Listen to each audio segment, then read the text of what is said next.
So, Emily, you're a writer. You're the founder of a new dating app called Chorus. Can you tell us a little bit?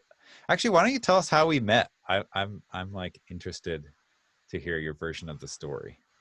Um, you put me on the spot, Matt. How did we meet? I can You tell you how we met. didn't you? Yeah. Or okay. So I was really curious about your app. I don't know how many of you are familiar with Creative Mornings, but they're a really awesome group, and it's I saw a thing on their post after the meeting and ended up just really liking Chorus and what it is. And you're trying to bring community back into dating. So I sent you an email. I was like, hey, I'm not really interested in your intern social media Oh, position, but like, yeah.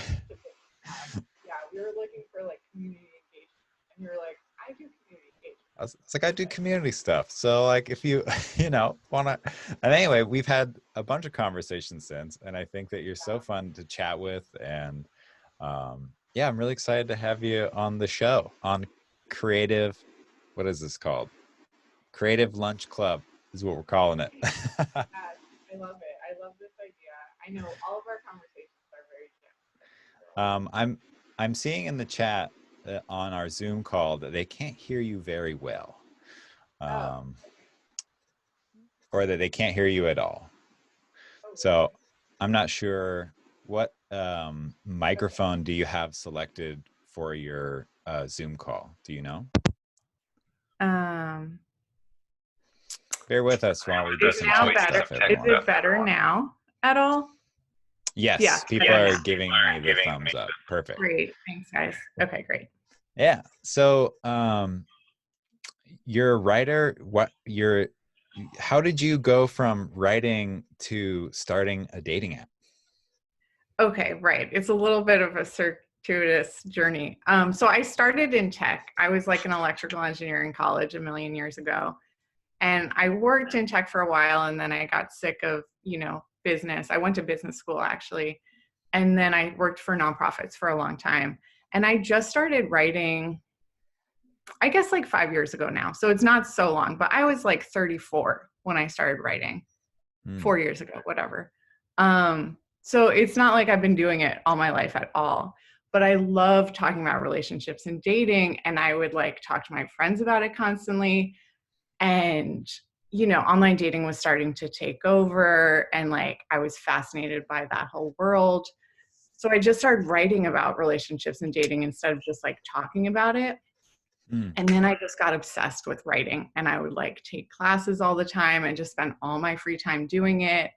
But meanwhile, I was like having to make a living. So I was working at Etsy as a product person and like still in that kind of tech business world.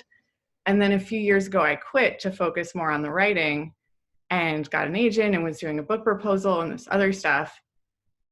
The literary world, there's no money in it. And like, it takes a very long time. And I've had this idea for a dating app forever. And I just assumed someone else would build it because it's very obvious. So the premise is your friends swipe for you. It's meant to make online dating less lonely, bring like a sense of community back to dating. I mean, everyone does it. Like it's like a party thing where you give your phone to someone and people swipe for you. So it's not a novel concept. Like the behavior is happening all the time. Right. And people kind of tried it, but no one was talking about like the bigger issue. I mean, I found very often my friends in relationships were the ones who wanted to be doing this for me. As I get older and more of my friends are in relationships, they like are missing out on this online dating craze, which is kind of like for better or worse taken over. Sure. And daters are getting so sick of online dating and they don't really want to swipe anymore, but like people in relationships kind of do. So on Chorus, you can't swipe for yourself. Like it is strictly a matchmaking site. So a lot of our matchmakers are in relationships. It's like a safe, for lack of a better word, safe way to participate in online dating without like feeling like you're on a dating app and could be Right. like doing sketchy stuff. It's a very community driven product. So no one was really creating that. Yeah. So So you just started I it. What was like, I can't even started. imagine making a dating app. I mean, you just had the idea and then you thought, oh, actually, who did you talk to first? So I like tapped back into my like from forever ago business world and tech contacts, and I started fundraising. And we, you know, we're it was an idea at that point. Like I built some designs of screens to kind of have a deck and show people, but it was an idea, and it's very hard for first time founders, especially women, to get funding based on an idea. Like it's Hmm. very hard. And in the dating space, which no one wants to touch, you know, but we got a little bit lucky, or, you know, luck for sure. Plus, like, I think there is something to this idea. Like, people, you know, it's very obvious to people that people want to do this. So we got a little bit of funding to build the initial product, which is what we have now. And then at some point later this year, we'll try and get like actual funding. Hmm. Um, so that's kind of how it happened. Cool. I do almost all of my artwork solo, so the concept of fundraising is so foreign to me. Um, okay, so what are like the logistics? Like do you ask people just to fund it and then you tell them that you'll give them a return? Are you sending emails? Are you calling people? Like what is the actual physicality of it? Yeah, I love the specifics. You send emails to people to start, but they have to be like connection. Like it's actually investors. I don't know if this is interesting to people, but investors are always eager to take a meeting because they want to know what's out there and they want to know like Hmm. what startups are on the scene. Converting that to actual, especially when you just have an idea and no numbers or proof of concept to show people, it's like very hard. But Hmm. if you have, even if it's like a friend of a friend of a friend, some kind of, and it sucks. I mean, I think this is why like most founders are of a certain type, because it is like actually very helpful to have that connect. Um, but because, I mean, however many years ago after business school, I shifted from tech into nonprofits. But before that, a lot of the people I worked with continued to be in tech and are now millionaires and da da da da. So like Hmm. get those people up, you know, and like it was very helpful to have a little bit of that network, and people who worked with me like trusted me and were like, I know Emily can get shit done, kind of. So like, you know, there was some of that. But yeah, Hmm. I mean, it's a small amount of funding, but enough to get us off the ground, which And is to the what we next need. step in like the funding process. Yeah, Um, and then it's like then it's like actual, you know, then you become like an actual company if we can get that, but sure. we'll see. So for anybody that's listening on Instagram Live or on the Zoom call, if you want to answer or if you want to ask any questions, feel free to do that in the comments or in the chat on Zoom. If we do it as we go, it'll be a little you can talk ask questions about specific topics instead of us like getting past it and then thinking about what you might want to ask at the end. So feel free to do that at any time, and then we can ask questions as we're going. And then we're going to open it up in a little bit for people to be able to like be part of the conversation, ask questions and whatever in a little bit. um, but yeah, so we've done a lot of talking about dating and relationships, and I guess my curiosity, aside from like you wanting to do this community-based dating app, what are the things that stand out to you the most in contemporary dating as like the greatest parts of it? Like, Yeah, what's one thing that's awesome and one thing right. that you think is really terrible? Okay. This is good that you're pushing me to think about something that's awesome, because I usually go terrible about the current state of dating. Um, no, I mean, I think, okay, so it's proven that online dating has a lot of benefits, such as it's increasing interracial couples. I think that's very good. It like takes people outside of who they might like normally meet. Um, I think the relationships that do work out tend to work out in a very real way, like stay together for a long time. So yeah, I think that bringing people to you that you might not come across in your everyday life is like so core and important. And I don't really think online dating is going away. You know, people are using it. It's easy. I think the thing that bothers me a lot about our current kind of dating habits is it's more, I mean, the swiping mentality is like a real pet peeve of mine. Who are we waving to? Hi. I was waving to a friend of mine from Germany that just entered the Facebook Live. So sorry to be distracting. I know. I was like, oh. No, it's fine.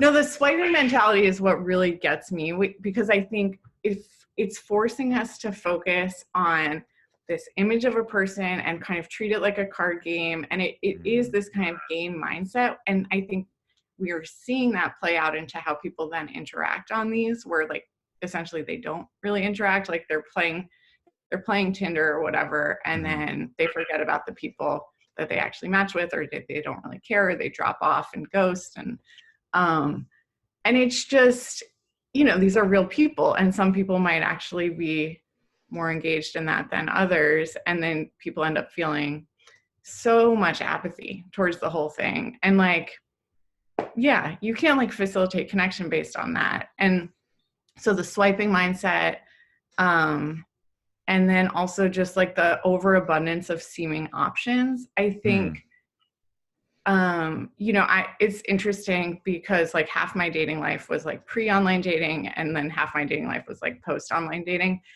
And when we met through like when you just met people randomly, there's like a deep serendipity to meeting someone who you kind of connect with. Like, you know, you're out at a bar and you happen to talk to someone who you're attracted to and had something interesting to say. That's like, whoa, okay, I'm gonna like take that seriously and be excited. And now it's just so frequent that you're like matched or whatever, have all these options.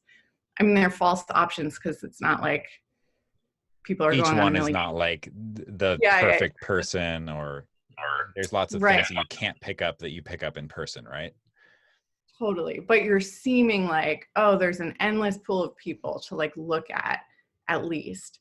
So the serendipity of like a potential option, you don't take it as seriously. And I think that's like degrading interact. Okay, so just to pare that down so that I can internalize it, essentially what you're saying is that the faux serendipity of making a good connection on dating apps inhibits our ability to have good connections. Is that like a potential outcome? Yeah, I think that's true. I mean, yeah, because I think we're imagining that we're getting it on the apps, but then in real life we're actually not getting it. I mean, a lot of people we're getting it somewhere else. So we were like, oh, we're good. We have it. We don't need to do anything outside. Right. They don't even look for, I think we're seeing a slight shift in that now that we're all getting so much dating app fatigue. It's like we're eager to meet people, but now we've kind of lost those skills, or it might feel weird to approach someone in a bar. Like before it was very normal. And I'm not talking about like sketchy come-ons or like people talking to you when it's clear you don't want to be talked to, but like regular meeting in real life things, you know, like it's almost bizarrely coming taboo to like, you know, say hi. Yeah.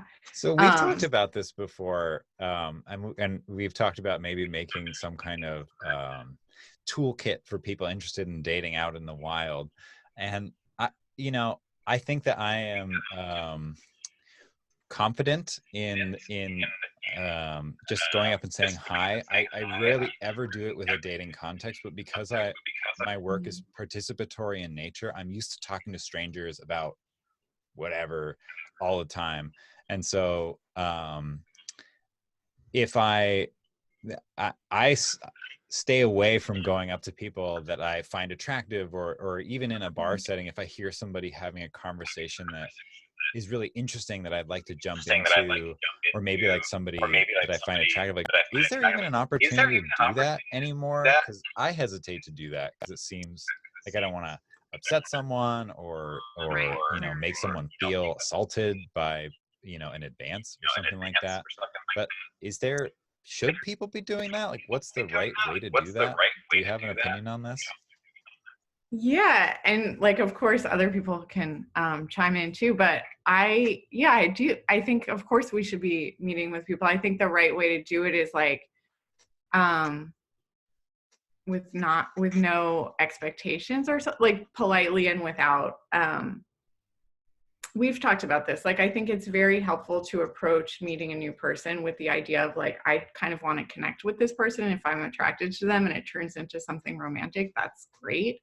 But not the expectation that like, if they're not interested in me romantically, I like don't even want to talk to them or something. Just like an earnest, like, hey, you know, but I don't think I don't think it's offensive to approach someone initially if it's very clear they don't want to talk or they're like, you know, giving you a very quick signal. Don't push it. But like, I think we should all be meeting people in real life again. But I mean, I will acknowledge that like I am the founder of a dating app, so it's not like, you know, I do think we need to figure out, I mean, something I say a lot is like online dating is not going away, but something fundamental needs to change. So like I don't think we're gonna like go back to meeting people in real life all the time. Like, people are tied to their phones, you know, addiction to technology is not going away.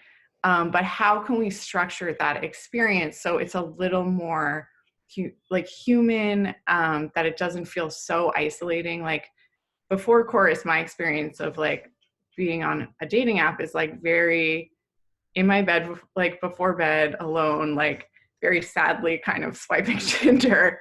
And, you know, what I want to do with Chorus is like, I would love to talk to these people with my friends, but it feels excessive to like send a screenshot of a match to someone and ask what they think. And like, especially my friends with kids, it's like, you can't possibly care about a screenshot, but if they're in on the experience with me, we're like chatting, like it's fun for both of us.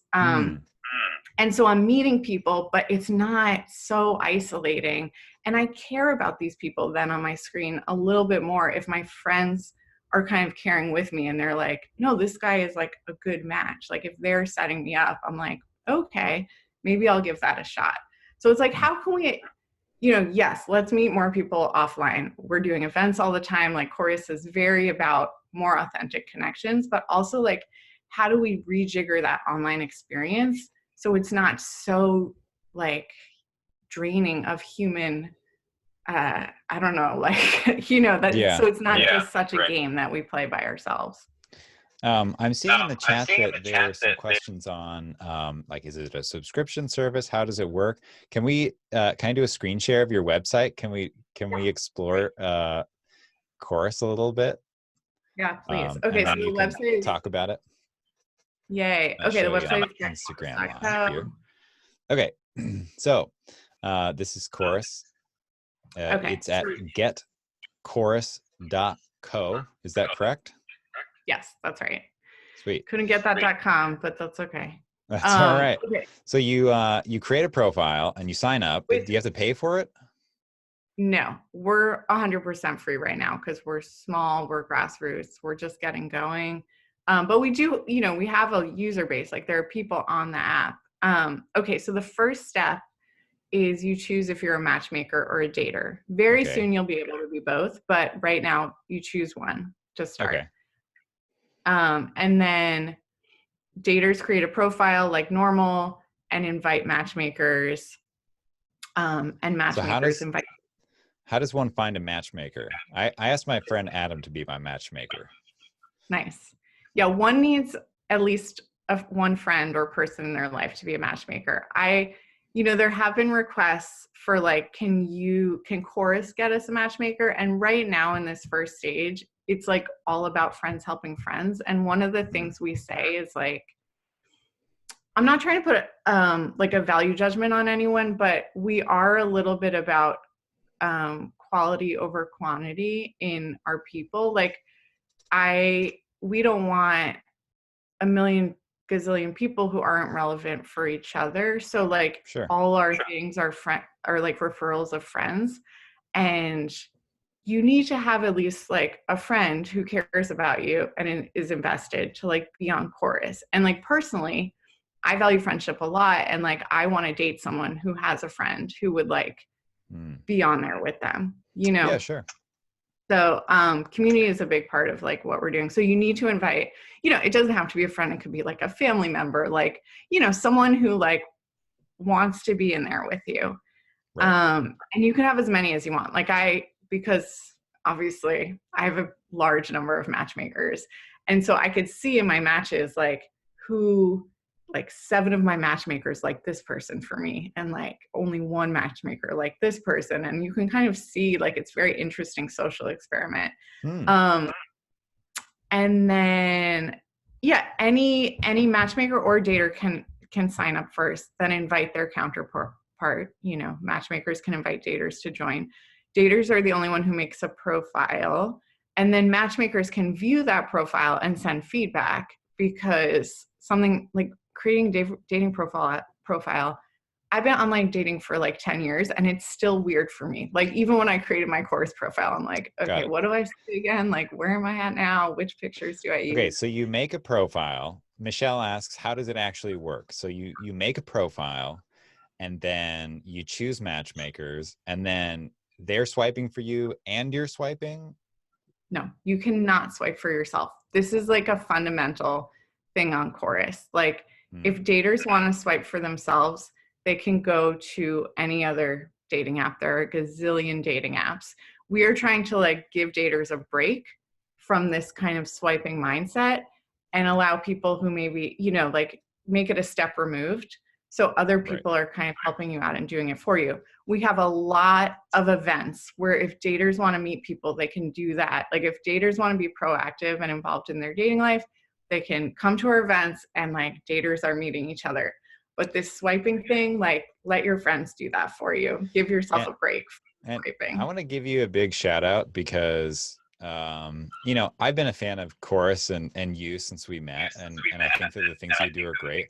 Like I find it so fascinating that dating apps or websites that I know of, they don't do any in-person events. And I've been to a handful of events that you've thrown. The first one that I went to was with Amy Oh Van yeah. Doren, which was Yeah. so fun and interesting. And like we became friends after. And the stuff that you're Wow. doing in the event space, I think is actually really innovative, because a lot of dating apps just give you the opportunity to swipe or date or whatever, but you're actually giving people tools. And these virtual meetings that you've been doing have been awesome. I went to the one on Monday on health and mindfulness, and I was pretty blown away by, Thank you. you know, it just didn't even feel like it was a dating event. It felt like I just got to think about my routine. And I'm so glad you said that. So first of all, shout out to Michelle who's on the line. She's like in the Zoom call and part of the Chorus team, and has been hugely helping with these events. And I'm so glad you said it didn't even feel like a dating event, because I feel like dating apps every now and then they do these kind of like single meetups, but it's like feels kind of meat market, like it's a weird thing for me to want to go to. And yeah, we just want to create interesting experiences. And it kind of goes back to what we talked about in the beginning, where it's like approaching someone not just with the sole intent of like, I want to date you or I'm not interested. Like you might join this call and maybe no one in this meetup is like your perfect fit, but we still want you to get something out of this experience. And we right. still want you to be like making connections with people in these meetups, and they're pretty intimate and we have like very interesting conversations. And I think because Chorus, you know, it's not just for single people. Lots of our matchmakers are in relationships. They're looking for friends also. Like it's really just about community and connection. And I think that's the best way to like enter into a relationship anyway, is kind of like having that focus. So and the other cool thing about these events is like if you are interested in someone on Chorus, it's a fun thing to maybe do together, like attend a cooking, you know, on Thursdays, Michelle Yeah, hosts a so dinner. Michelle, Um, on last night, oh wait, or tonight, tonight. Tonight. You're gonna be cooking chili? Yes. That's amazing. That's very exciting. I don't know if I have I think tonight's like a no other people night. It's like a solo thing, which I think is important to put into your schedule. But tonight you're going to be making chili. And how you guys had a dinner party last week? How was that? We have dinner parties every week now. We've had a few now. Michelle, do you It's want to great. chat about that a little bit? I can unmute you.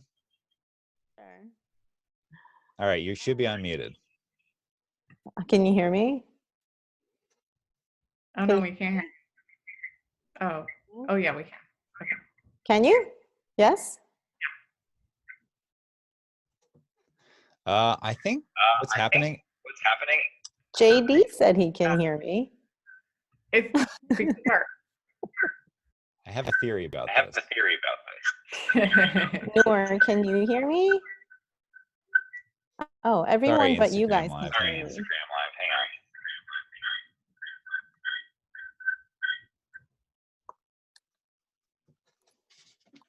We're about to feedback, so I'm going to try to If not it's have too that happen. complicated, I can talk about it if it's too complicated.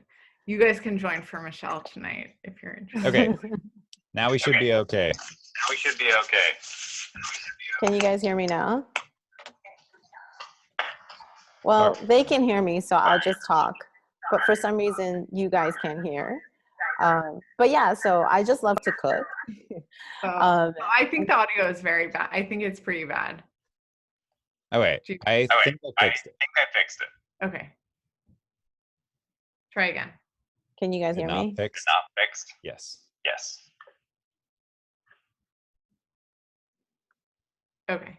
I'll just, it's not a big deal. Anyway, Michelle does these. Can people hear me now? Yeah. Sorry, I switched it from we're probably feeding back a little bit. Emily, can you maybe mute one of yours? Probably.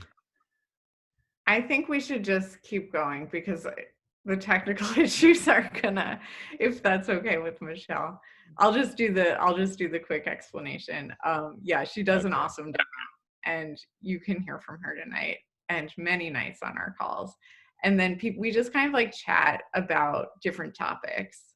Is this okay? Sorry. What? Why are you laughing, Matthew? Give me a thumbs up if we're good. I'm seeing thumbs up, so I think we're okay. Okay, cool. Yeah. So yeah, the events are just meant to be like interesting experiences for people to join, and not just like a straight up singles event, which can be kind of intimidating. And like you can invite your friends that are in relationships too. I mean, it's just like a meeting place. We say it's a virtual meeting place. It is a meeting place. And the conversations are like intimate and fun. So yeah. And the health and mindfulness one that you attended, we have some really good people lined up for that. That's supposed to be like actually informative and helpful for people. So yeah, check them out. We have a nutritionist who's a good friend of mine doing one on Monday, which will be really interesting. Yeah. Awesome. I wanted to get there's a question from Noor, who's in the call. You can give us a wave if you want. She wants to know, what do you think the future of dating is? Like, what do you think dating will be like 10 years from now? Oh my goodness, that's such a good question. I think it'll continue to lean on technology. I think right now, right now is like tragic and awful for so many reasons. There's nothing good about it, but I do think it's a very interesting experiment of like how virtual interactions can play into dating. And I do think we'll start seeing more first dates happen via video chat or things like that. Especially given the abundance of options, like it's very time consuming to go on a first date with someone at random, and chatting with them we're seeing is like not the most effective way. So I do think video will play a bigger role. there might be a throwback. I mean, I'm trying to throw it back a little to friends meeting through friends. There might be like, I think something, just Tinder straight up as it is right now isn't sustainable. Like, it's clearly people are so dissatisfied with it. So I think we will. The problem is the company, and this is, you know, nothing people probably don't know, but the company that owns Tinder owns all the dating apps almost, except for Bumble, which is owned by another huge conglomerate. So it's very hard for new startups to break into the dating market. So it's very hard to like very sincerely innovate on that. Tinder doesn't want to fundamentally disrupt the swiping model because that's what their whole business is based on. Right. So, yeah. Let's see. I think we have some more questions. I need to scroll up and find them. Let's see. Okay. So how do you recommend someone for a friend? How about that? Yeah. Okay. So this is an interesting question, and I'll answer it two ways. So the matchmaker is swiping, and we try and make the profiles, they're more than just like the one sentence Tinder bio. We encourage people to like write a lot more. So the matchmaker is choosing for the dater, and then they can choose, they can like say, yes, I want this person. Two matchmakers have to agree. And when two matchmakers agree, that's a match, and the dater gets notified, and then they can interact with that person or not. But if a matchmaker, so that's one way that the matchmaker kind of chooses people for the dater. If the matchmaker actually knows someone in real life that they want to like set that person up with, they have to invite that person to Chorus. And then right now we don't have a feature to like specifically send a very specific person. They just kind of have to swipe until they see that profile, and then they match them with them. But that's not a huge issue because we're new and there aren't like a gazillion people on our site yet. So that, you know, so that's how that works. I need to give a charger. Someone. I feel so bad, Michelle. Should we try again? Do you want to? Okay, you're like, okay, good. Okay, thanks. Sorry.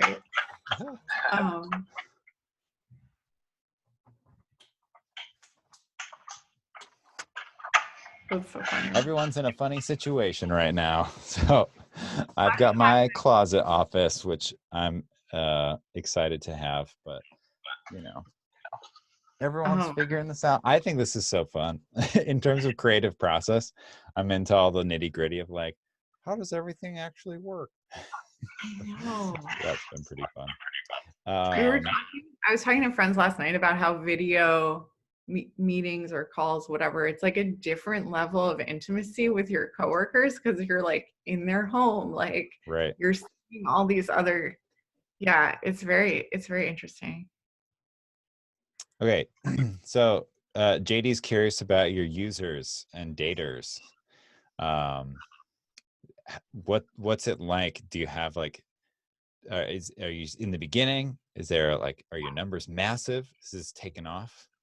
No, sadly, we don't have millions of users yet, but we're trying, and we hope that everyone on this call joins so we can get a little closer to that and tells your friends. No, like I said, we're a little more about quality than quantity right now, but we have thousands and thousands of users. Like we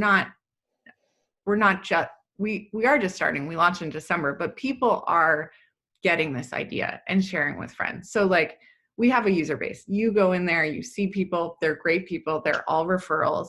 We're not like paying random Facebook ads to get, you know, people. These are like kind of friends inviting friends. So yeah, we have users. You should go in and check it out and tell us what you think. But we've gotten very good feedback on the people on the app. And again, I'm very anti, like, I'm not trying to place any type of value judgment on, you know, like the league, for example, I find very elitist where it's just like, you know, their version of the best. I'm just like, these are people you want to hang out with and have an interesting conversation with and who will reply, you know, who care. because Chorus's values are like so forefront on our website, on like it's ingrained into like literally everything we do. So we attract a certain type of person that cares about connection and community. So like that's kind of what I mean. So yeah. So I think it would be really fun to get some people from the Zoom call in to chat. And the best way to do that is probably to end our Instagram live. Okay. It'll end any echo issues we have too. If you're on Instagram live and you want to continue the conversation, which I see that a few of you have been here for a while, go to @Subway Therapy on Instagram, and there's a link in the bio. You can click it, you can join our Zoom call. Okay, so Instagram, it's been great. Thanks for joining. We'll talk to you later. Check out Get Chorus, get_chorus on Instagram. Emily is the founder, and they're awesome, and you should check it out. All right. Cool. Bye, Instagram. Bye. All right, cool. So now I think we're gonna figure out this audio thing. We should be. I think there's a bit of an echo, but then I'm gonna go into our settings here if I can find them. I don't hear an echo anymore. Okay. Yeah, it's fine. So if you want to unmute yourself, you can do that. And say hi to Emily or Michelle. You should be able to jump in now. Hello. Hi. Hey, everybody. Great app. Sounds really, really interesting. I'm gonna have Matthew make matches for me. Awesome. Yeah. That's cool. Yeah, I mean, I should have said this on. We really we need guys on the app. There are like some amazing women on the app, like a lot of amazing women. I am super gay. Oh, okay. Sorry. Okay. Well, we also have gotten that, yeah. Okay, we have all sexualities, but we do men. I'll keep that ask out there. Straight men. Sorry. So JD's a filmmaker, and we go out and do participatory stuff. So when the whole COVID-19 thing is over, we should have Jose come out with us and do some videos, and we can go poach some people from the street to get handsome men on the app. Jose can be our front man. I love it. I love it. All right, Sharona, I think you're going to jump on. No, Emily, I wanted to say I've read some of your articles and I love them, and I totally agree, especially with the article you wrote about. It's titled "Online Dating Isn't Going Anywhere, but Something Needs to Change." I read that. Matt shared with me Chorus a few weeks ago, and I was like, I've been wanting to do something like this because I'm sick of doing this by myself, and it makes you feel like you're some newspaper ad and you can't condense the spectrum of who you are as a person into like a little tiny ad, and feeling like you just feel so disposable. So it's just thank you not cool. So much. Oh, that's awesome. Yeah, it's this feeling okay, I don't know how best to describe this, but nothing matters. When I'm in a dating app, it's like nothing matters. This is an icon. They don't know anyone. I don't know any, they can literally delete me or just disappear, and nothing matters. And at least on Chorus, you're in it with there's some level of accountability. I'll have to reply to my friend Michelle, who is one of my matchmakers, when she's like, why didn't you talk to so-and-so? And I'm like, because I have no reason. And then so I feel that a lot. Yeah, Matt and I talk about this a lot because yes, I struggle with it and I hate it, and I want other people to be involved, or I just am like, can someone else just do this for me or find somebody or whatever? It's so draining. And there was this amazing Atlantic article last year sometime, because around the summer of last year, this study came out at Stanford where online dating for the first time surpassed the way that we now meet people, more than through friends for the first time ever.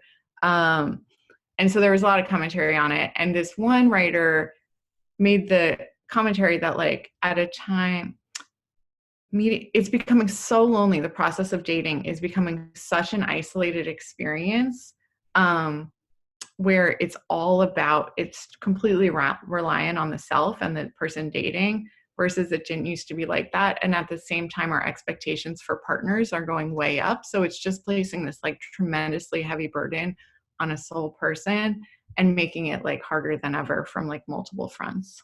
Yeah, absolutely. And like having another person to bounce that like an idea or like bounce another person off of, just to be like, Yeah. hey, what do you think about this? Because sometimes if you've been in the dating world for so long, you kind of like, you're like, I don't even know if I trust my own judgment anymore in choosing. And so I just like, you know me best, like Matt knows me best. So I can be like, Matt, is this make sense? Does this is this okay? Yes. And then as a matchmaker, you know, I always want to help my friends, but in this online dating world, I'm like, I don't know how else I can help them. So then when I discovered Chorus, I was like, awesome. Now I can actually actively help you. And then the other thing that I find interesting, you know, you were talking about profiles and having to condense yourself, right? One thing that I think is interesting is on Chorus, the person that you're trying to actually appeal to is the matchmaker. So matchmakers like me, I'm like not jaded with online dating. This is the first time I've swiped. So I literally read the entire profile. My friends are like, dude, I like read the first 2 sentences. I'm like, typo, no. I'm like, oh, I don't care about typos. I like actually want to know what this person likes. You know? And so I think that also is interesting. So then when I'm like, Emily, did you see this guy? I love this guy. And she's like, oh, and then, you know, I'm like, I looked at his profile. She looked at the profile. It's like she didn't screenshot and like cut off half the next picture. It's like, I can actually see the whole thing. Right. It adds like a totally different dimension. It's so fun. Yeah. Yeah. What has surprised you since launching the app? Like, has anything surprised you about people's behavior or about matches or about maybe like I'm curious about the diversity of the people that are signing up on the app. Yeah, it's interesting. That's a good question.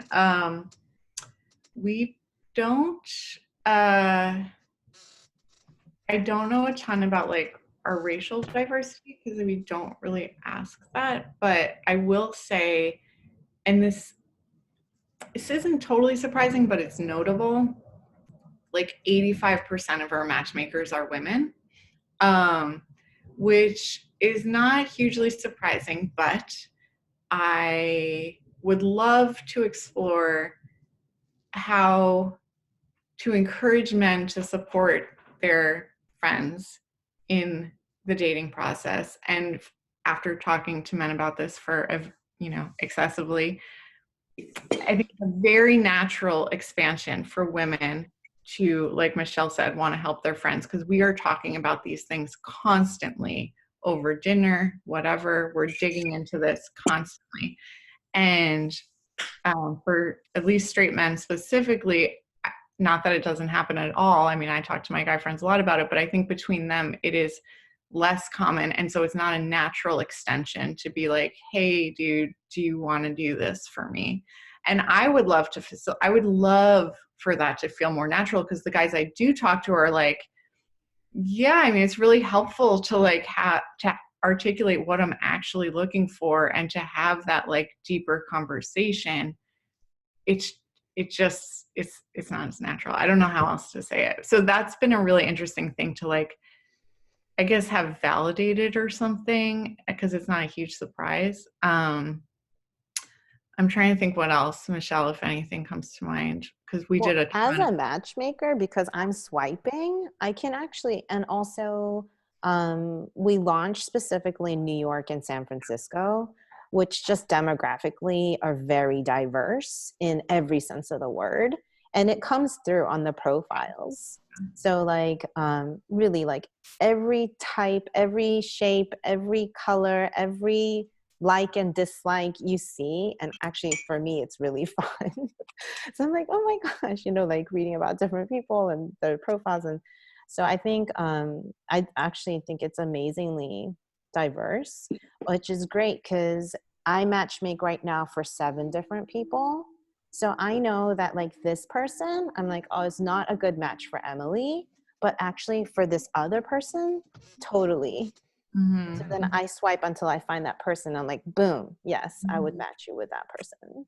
And so I think also having lots of different daters is actually really great because you do the same thing in real life, right?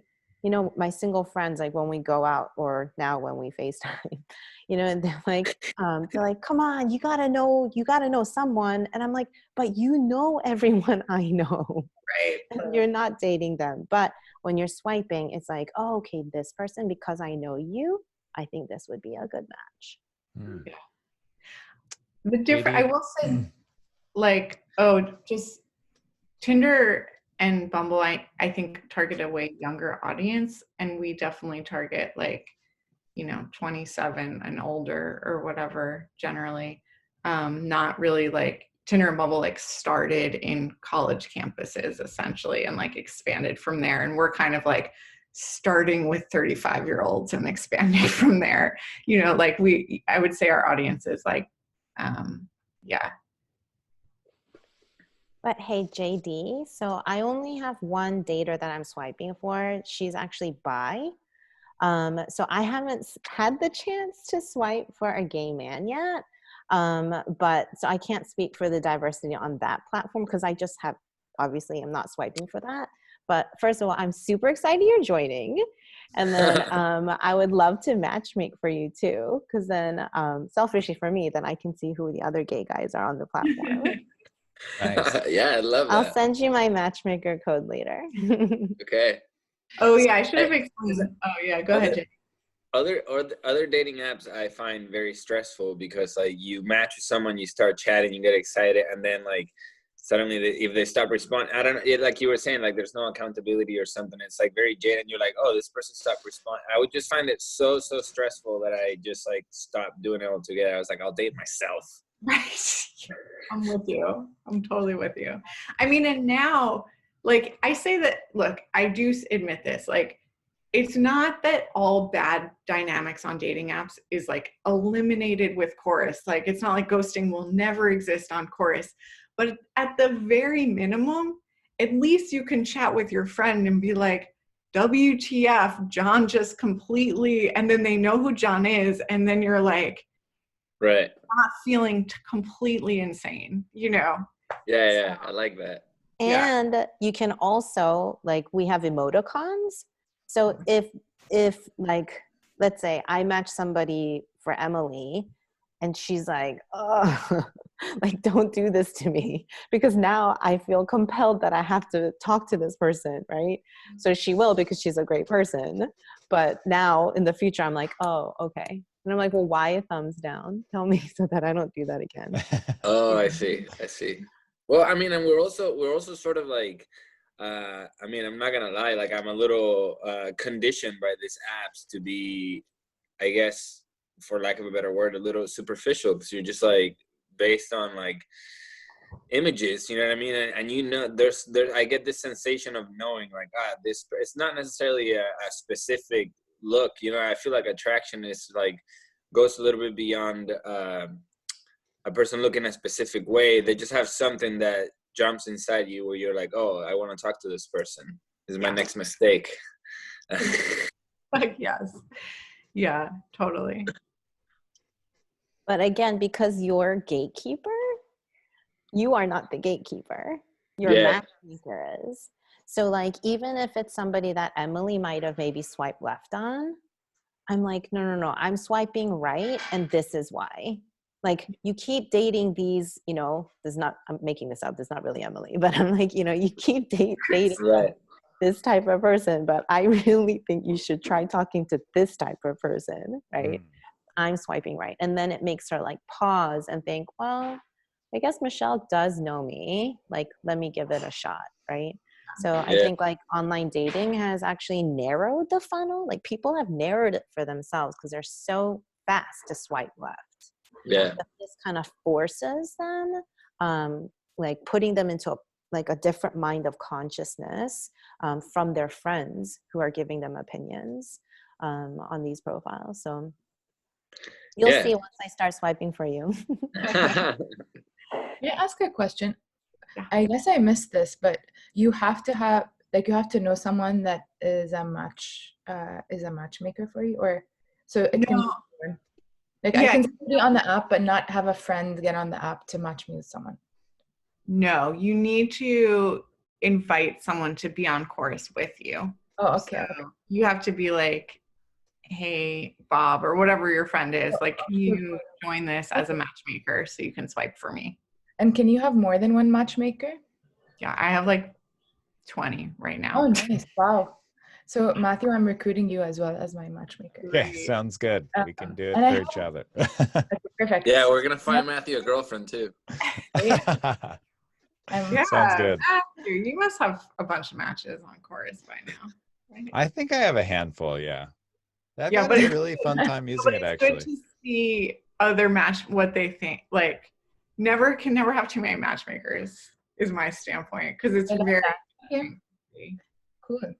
And I have one more question. I don't know if this was addressed at the beginning, but I'm curious, as you know, you're in this space and considering what's happening in social distancing, how do you think people are going to emerge in the dating scene after social distancing? Like, what's the short-term impact on dating? Is this actually working to your benefit in any way?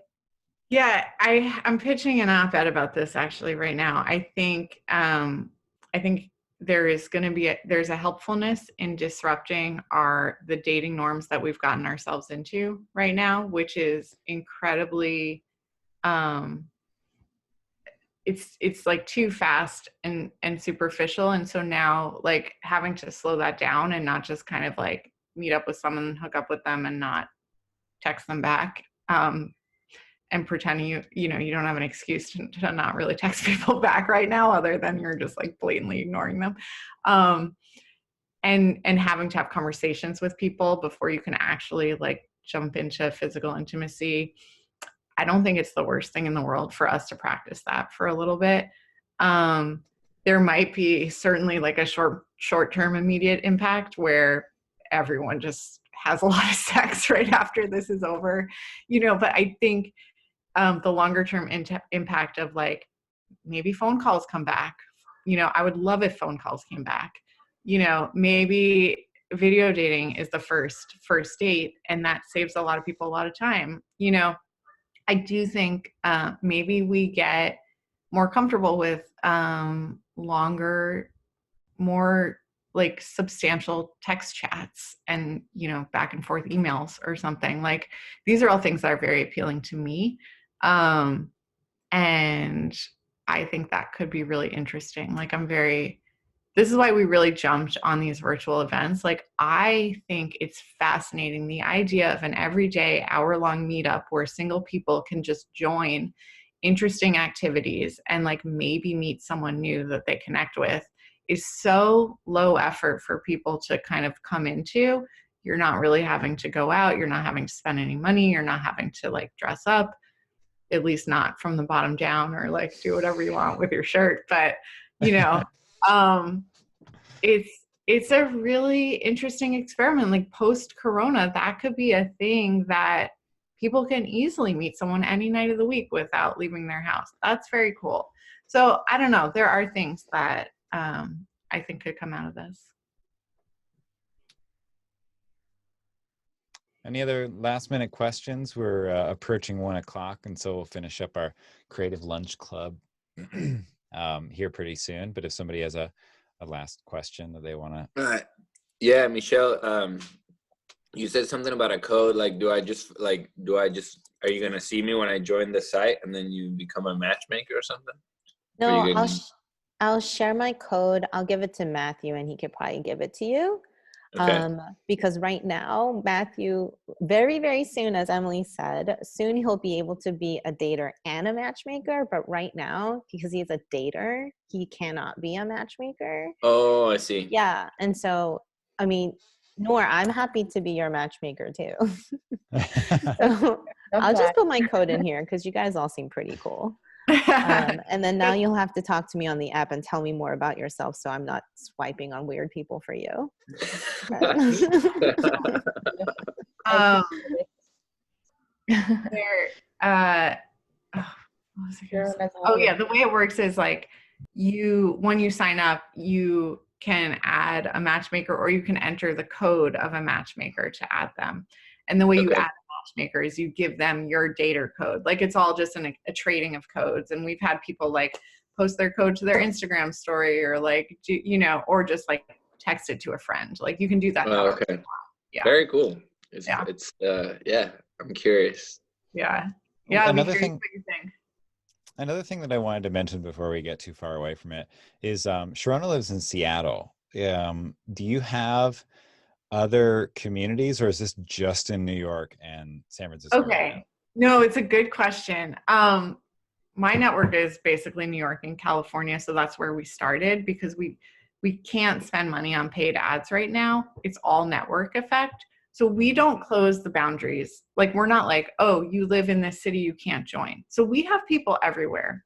But we rely on those people to help us. Like if someone invites a friend and then they invite a friend, like, it's the other cities grow slower, but they're still growing. And then when we get more money, we'll like kind of activate we usually have a party or some event or like different ways to activate. But yeah, we have people around there. And you can also, because we're small, there's like this might not interest you, but maybe in this virtual age, an open to long distance preference. So you can kind of see other profiles if you're interested in that. So I see that Michelle has put her code into the chat. If anybody wants to save it and use it, save it now, because when this Zoom call is over, it'll disappear, and I'll have it, but you won't. So go ahead and copy that now while we're closing up, so that you don't miss it. Emily, it's been such a pleasure chatting. This was so fun. Thank you guys. I loved this conversation. Matthew, always such a pleasure. Really appreciate it. And if anybody is curious about how they can find Emily, let's see. Let's go back. Okay, so if you're interested in checking out, you've got getchorus.co. There's a bunch of fun virtual hangs. This is not so much for people that are on the call right now, but for anyone that might be watching from YouTube or later on. These virtual hangs are epic and really fun. So go to that, and then you can check them Instagram out. You can check them out on Instagram at get_chorus. They post lots of fun stuff. And who is this illustrator again that does your illustration? Oh God, how am I blanking on her name right now? She is a Brooklyn-based freelance illustrator. Called Second Marriage is her design shop name. It's amazing. She's fantastic. She works with startups. Like, highly recommend. Table topics. I just love that you have events in real life that people can go to. This is an event, right? Yeah. Oh, that's not our event, but we had it at that place. Yeah. Okay.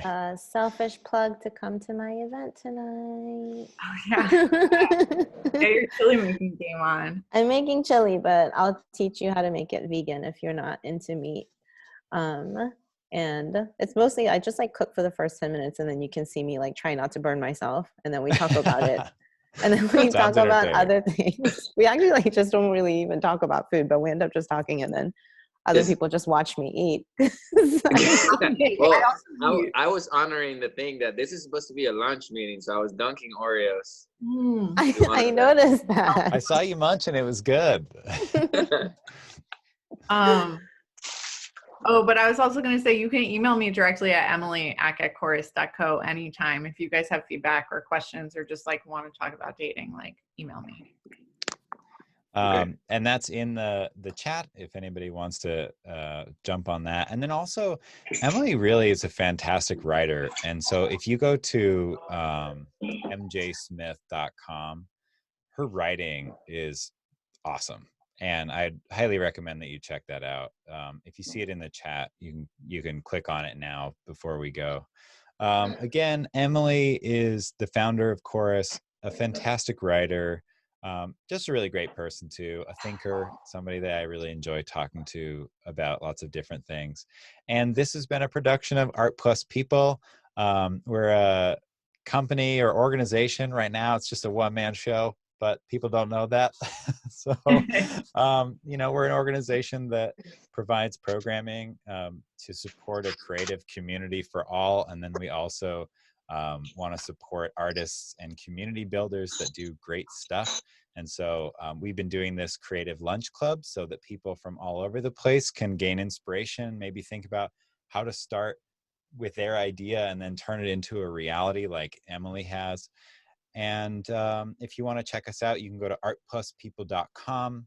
If you want to watch this again or find something valuable that you saw in here, you can go to artpluspeople.com/lunch. I have yet to eat lunch on one of these calls, but maybe someday I will. It's less about eating physically and more about munching on tasty ideas. And so thanks for being here and nourishing us with your thoughts, Emily. Love it. Thank you so much for having me, Matthew. This is awesome. All right. Cool. All right. Bye, Thanks, everyone. everyone. Have a good day.